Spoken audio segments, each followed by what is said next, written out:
La entrevista.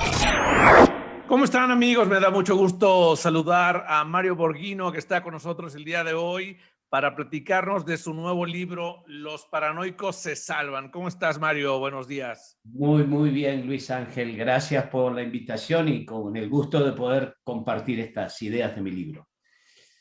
Platícame, los paranoicos, consejos para afrontar la crisis que trajo la pandemia. Nos cambió la vida, ¿no? La pandemia.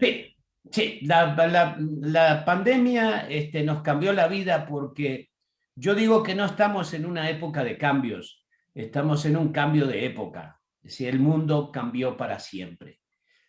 Consecuentemente, tenemos que ir educando nuestra mente, aquellos que venimos del mundo anterior, ir educándonos porque algunos quieren pasar a otra etapa o a la etapa que le llaman de normalidad, a la nueva normalidad. Y bueno, yo decidí en esta pandemia estar encerrado, escribir un libro que tiene el propósito de informar a la gente. El propósito, este libro no es un libro que diga, bueno, yo me inspiré y me imaginé. No, este es un libro que me documenté, obtuve información, inclusive digo, bueno, los europeos ya están muy avanzados en este tema, ya llevan 6 meses antes que nosotros. Y bueno, como en el mes de mayo, por ahí junio, comencé a pensar de cómo podría yo ayudar a la gente en esta etapa de incertidumbre y de ambigüedad con la que vivimos, ¿no? Yo le titulé Los paranoicos se salvan porque ya ves que los paranoicos como enfermedad ven problemas por doquier, ¿no? O sea, son gente que viven en un estado de enfermedad permanente. Pero tomé esta descripción de esta enfermedad como que las personas deberían estar alertas a los problemas potenciales. Entonces, pensé que sería bueno que las personas nos transformáramos en paranoicos inteligentes, es decir, usar lo que es nuestra capacidad mental, o sea, lo que es el lóbulo frontal, para imaginarnos y para poder tomar una decisión en función de esta imaginación de problemas potenciales que podemos tener. ¿Todos somos un poco paranoicos por naturaleza, Mario? Sí, yo creo que los paranoicos, inclusive en el mundo industrial, en el mundo del diseño, yo creo que Steve Jobs, Bill Gates, Jeff Bezos, toda esa gente son paranoicos porque intentan anticiparse a los problemas. Entonces, como intentan anticiparse a los problemas, son personas que viven obsesivamente pensando en problemas potenciales que pudieran surgir y generan en sus organizaciones mecanismos para que los competidores no les afecten. Entonces, tú tienes que anticiparte a esto. Entonces, en los paranoicos, el punto más importante es que mantenerte alerta es la clave. Entonces, aquellos que realmente usan la paranoia en forma inteligente, es el uso de aquel recurso que nosotros tenemos de nuestra mente, que es la parte más inteligente del lóbulo frontal, donde tenemos la capacidad de imaginarnos y la capacidad racional de implementar. Esa es la parte más inteligente de nuestro cerebro.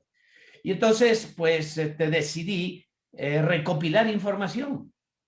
¿Por qué? Mira, el libro lo inicio hablando de que estamos en un mundo que se llama el mundo VUCA, se le describe como el mundo VUCA, el mundo de la vulnerabilidad, de la complejidad, de la ambigüedad y de la incertidumbre. Es decir, estamos en un mundo, es en un mundo que si tú ves la descripción de estos 4 elementos que le integran, pues no tienen solidez en términos de números, en términos de estadística, no tienes datos duros para poder tomar decisiones hacia el futuro. Y una de las cosas que yo menciono en el libro es que, dada esta situación de enorme incertidumbre, tu pasado no es un buen consejero. No le hagas mucho caso a tu pasado, porque tu pasado quiere que el presente regrese al pasado y eso nunca va a suceder.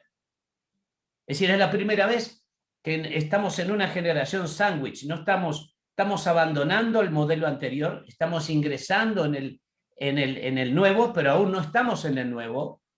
sino que estamos en el proceso de transición. Y este proceso de transición genera en la gente una ambigüedad enorme, porque cuando la mente tuya, fíjate, la mente nuestra está cargada de hábitos. Nosotros venimos del mundo de hábitos, de costumbres, de historia nuestra. Y entonces, cuando la mente nuestra se centra en crear un futuro, generalmente nuestra mente se refirió al pasado, o sea, nos referíamos antes al pasado, que había sucedido, y tomabas información para construir el futuro. Ese presente, el día de hoy, no puede tomar información del pasado, porque el presente y el futuro que se nos avecina tiene dos elementos que nunca habíamos tenido. Una pandemia que llegó para quedarse, que seguramente estará, no sé, 50, 100 años más en este mundo, como tenemos pandemias que tenemos aún, no te olvides que tenemos virus de la época de los romanos, de la Edad Media, virus de hace 100 años que están con nosotros, o sea, este va a permanecer. O sea que vamos a tener que vivir con mayor cuidado. Entonces, vamos a tener que tomar decisiones en función de la profunda incertidumbre del futuro. Y eso significa que te tienes que aventar al abismo de la oscuridad que va a implicar que el ensayo y error, la flexibilidad, la adaptabilidad va a ser la característica tuya.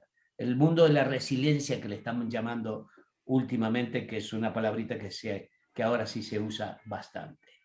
Que no es nueva, pero se usa mucho ahora. Sí, ahora sí, ahora sí. Es decir, en este mundo VUCA, tú tienes que buscar el modelo de adaptabilidad, tienes que ser más flexible, tienes que ser una persona que, como decían alguien que sabía sobre estos temas, dice, no son los más valientes o los más fuertes los que van a sobrevivir, sino los que van a sobrevivir son aquellos que más se adapten a la nueva realidad.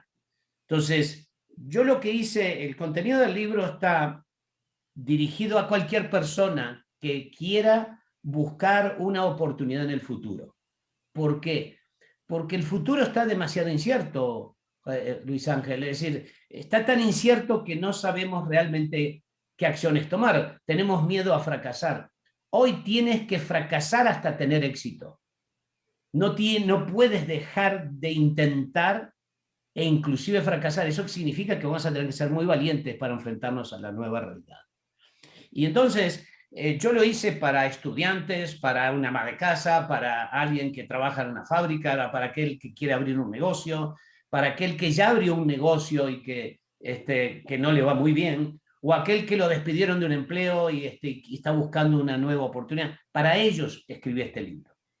Este libro no es para leer, es para estudiarlo y documentarte, arrancar la hoja, pegarla en algún lugar y decir esto voy a hacer o lo voy a adaptar a mi propia realidad.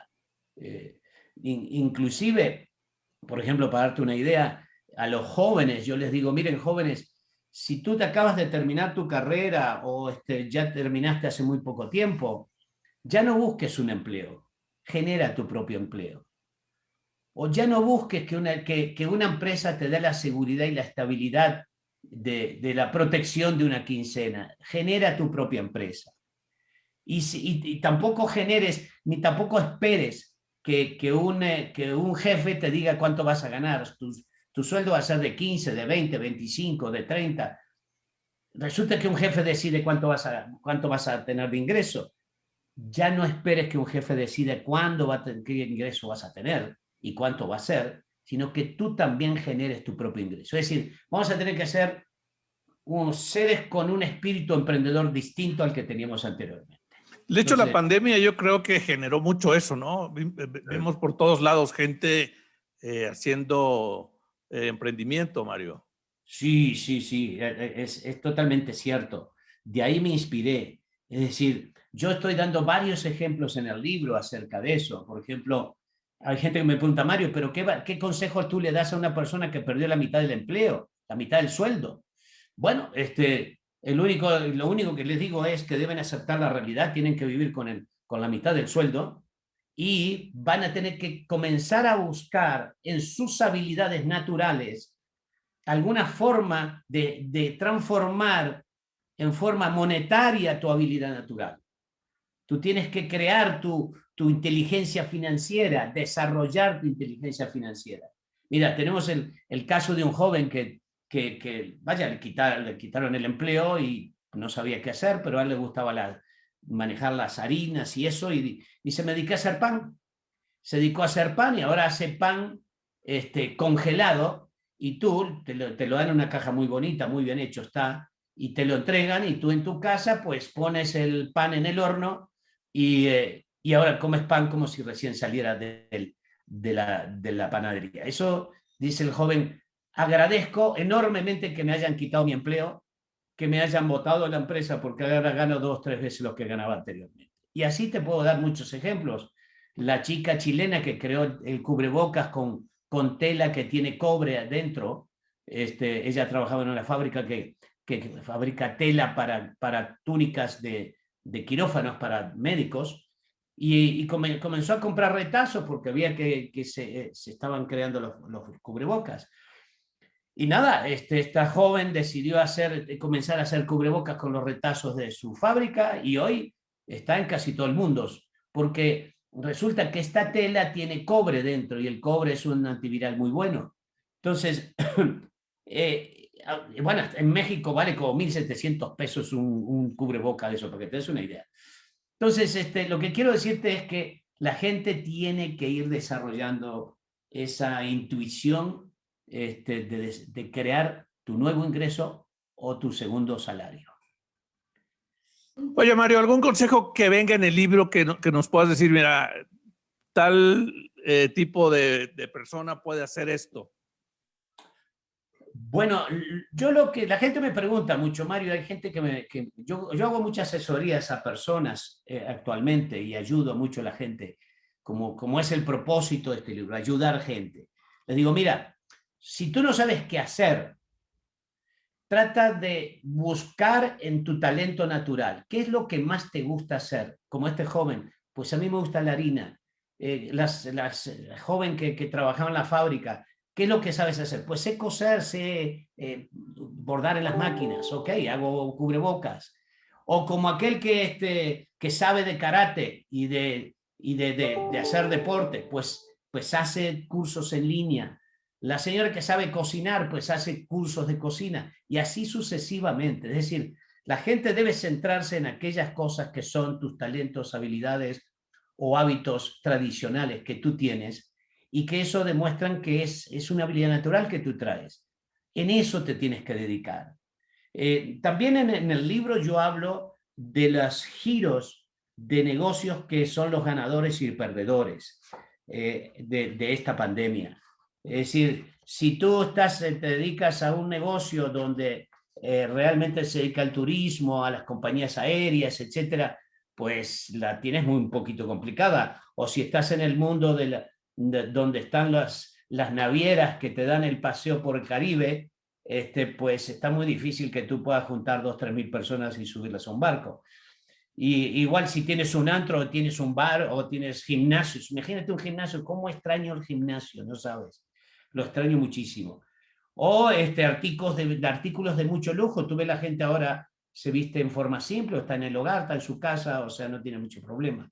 Entonces, también yo les doy a las personas que quieren generar un segundo ingreso, les digo, mira, les doy las 10 tendencias de negocios, esto es, que tienen más éxito en el mundo en Internet, en línea, negocios en línea. Los 10 negocios más exitosos. Y estos 10 negocios no es de aquí de México, es de cualquier parte del mundo. Entonces, para que la gente pudiera tener información. El objetivo mío, hasta más, este libro es muy pequeño, es un libro de 150 páginas, es un libro que vale menos de 100 pesos, 170 pesos, o sea, no vale casi nada, no te vas a quebrar por comprarlo. ¿Está en Amazon y en las librerías, o dónde está, Mario? Sí, Amazon, Gandhi, pues me gusta leer también de la editorial, o sea, sí lo puedes encontrar. Está en audio y está en físico. El tema es que el propósito que yo tuve con este libro fue traer información, conjuntar información para que las personas tuvieran recursos para tomar una decisión, ya sea, y vuelvo a repetir, para abrir tu negocio, para crear tu nuevo empleo o para poder tener un segundo ingreso en tu vida. Es decir, algo para que puedas compensar la caída económica que tú puedes haber tenido. Y la segunda parte del libro, Luis Ángel, es que decidí escribir en cómo te puedes transformar en un paranoico inteligente. Porque la gente dice, bueno, Mari, ¿cómo le hago yo para esto? O sea, ¿cómo me transformo en un paranoico? Entonces, pues también te doy algunos consejos para ello. ¿Nos puedes dar un consejo de cómo sacar ese paranoico que todos llevamos dentro de manera positiva, Mario? Sí, mira, primero es que tenemos que proyectarnos hacia el futuro. Es decir, el futuro no lo vas a construir con lo que sabes, sino con lo que no sabes, lo que no dominas o lo que nunca has intentado en tu vida. O sea, el primer factor es que es un pensamiento de un riesgo enorme ante la incertidumbre, porque nosotros venimos del mundo de la certidumbre. Entonces, yo en el libro hablo y hago referencia de un escritor muy famoso, lo que él habla es acerca de Sigmund Bauman, se llama, él habla acerca de que estamos pasando de la época sólida a la época líquida. Nosotros venimos de un mundo sólido. ¿Sólido por qué? Sólido porque era predecible, sólido porque teníamos información histórica, sólido porque lo que hacíamos tenía que durar 50 años, 100 años. Hoy estamos en un mundo líquido, la realidad se te va entre las manos, se transforma de acuerdo a cómo tú lo moldeas. Vivimos en el corto plazo, vivimos en la transitoriedad de las cosas. Sigmund Bauman la tenía muy clara. Estamos en un mundo donde la tecnología se encarga de esto. Y entonces, yo lo que hice fue tomar referencia de los estoicos griegos. Los estoicos, antes de Cristo, pues eran griegos que crearon una escuela de los estoicos, del pensamiento estoico, y decían y que aún hay referencias sobre él, decían, debemos separar la emoción de la razón. Porque la emoción el día de hoy no es un buen compañero. La emoción te lleva a la depresión, a la angustia, al insomnio, al estrés y no te contribuye a construir ideas creativas e innovadoras de riesgo. Porque el miedo, la incertidumbre, lo menos que quieres son riesgos y tomar una aventura de incertidumbre. Entonces tienes que racionalizar, separar lo que es emocional de lo racional. Concentrarte en aquellas cosas que puedes controlar y en aquellas que no puedes controlar. Debes estar trabajando en aquellas cosas que son variables controlables y no las variables no controlables. Hasta más los estoicos te dicen, piensa lo peor y vas a vivir feliz.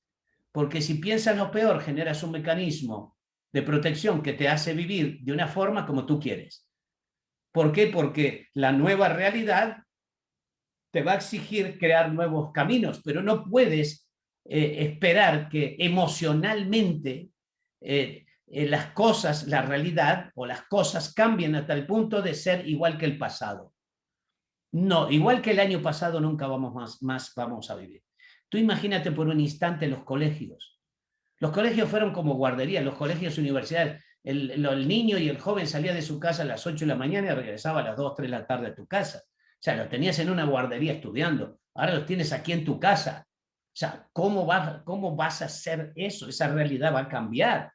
Yo creo que ese fue uno de los cambios más drásticos para las familias, ¿no? Sí, enorme, porque los padres no estábamos preparados para eso. O sea, no teníamos ningún antecedente. Ni los maestros tampoco. Los maestros. Mira, una chica que me consultó, pues creó una escuela y ella era maestra. Me dice, nunca en mi vida me imaginé tener una escuela. Yo tengo una escuela para ayudar a estudiar a los niños. Entonces, la misma necesidad creó alguien que ayude a los padres a que los hijos estudien. ¿Me entiendes? Esa fue una cosa extraordinaria. Entonces, el tema es que el nuevo mundo va a crear empleos que hoy nunca nos hubiésemos imaginado. La forma de pensar de los estoicos es realmente la forma en la que tú puedes salvarte hoy de una realidad tan profunda como la que estamos. Porque construir tu futuro con un grado de emocionalidad muy elevada no te va a llevar a ningún resultado. De nada te sirve deprimirte porque te rebajaron el sueldo por la mitad. Imagínate aquellos que viven de la comisión, que viven de ventas, que viven de ingresos variables. Es decir, no se pueden deprimir porque si se deprimen no salen, se hunden. Entonces este libro lo que busca es, te doy caminos. No, este libro no es yo me imaginé y yo creo, esto es un libro de documentos que yo tomé de los italianos, de los españoles, de los alemanes que ya habían pasado por la pandemia 6 meses antes, y ya últimamente, antes de terminarlo, algo de los americanos y algo de los chinos, que no hay mucha información. Entonces, luego que hice fue recopilar información y la instalé dentro de un libro para que la gente tenga información. Esta es mi contribución que yo hago a la gente. Y escribiré otro, porque tendré otro más adelante, eso sí. Y también pongo sobre, en mi trabajo, acuérdate que yo hago análisis de problemas potenciales para definir el plan estratégico de los negocios. ¿Por qué? Porque es analizar los problemas potenciales cuando vas a abrir un negocio, cuando te vas a aventar a tener un segundo ingreso, cuando tú ves que estás deprimido y angustiado, cómo te sales, cómo te aprendes de los estoicos. La gente, yo le digo, estudien los estoicos. Hoy, realmente, si yo a la gente le pudiera decir cómo sales adelante, debe ser un estoico. El estoico, ese sería el consejo. sí, el sería. consejo más sano que yo puedo darle a la gente es que vivas feliz anticipándote a los problemas y generando mecanismos de protección para que tú puedas vivir feliz y sin problemas potenciales que no consideraste porque estabas emocionalmente atrapado.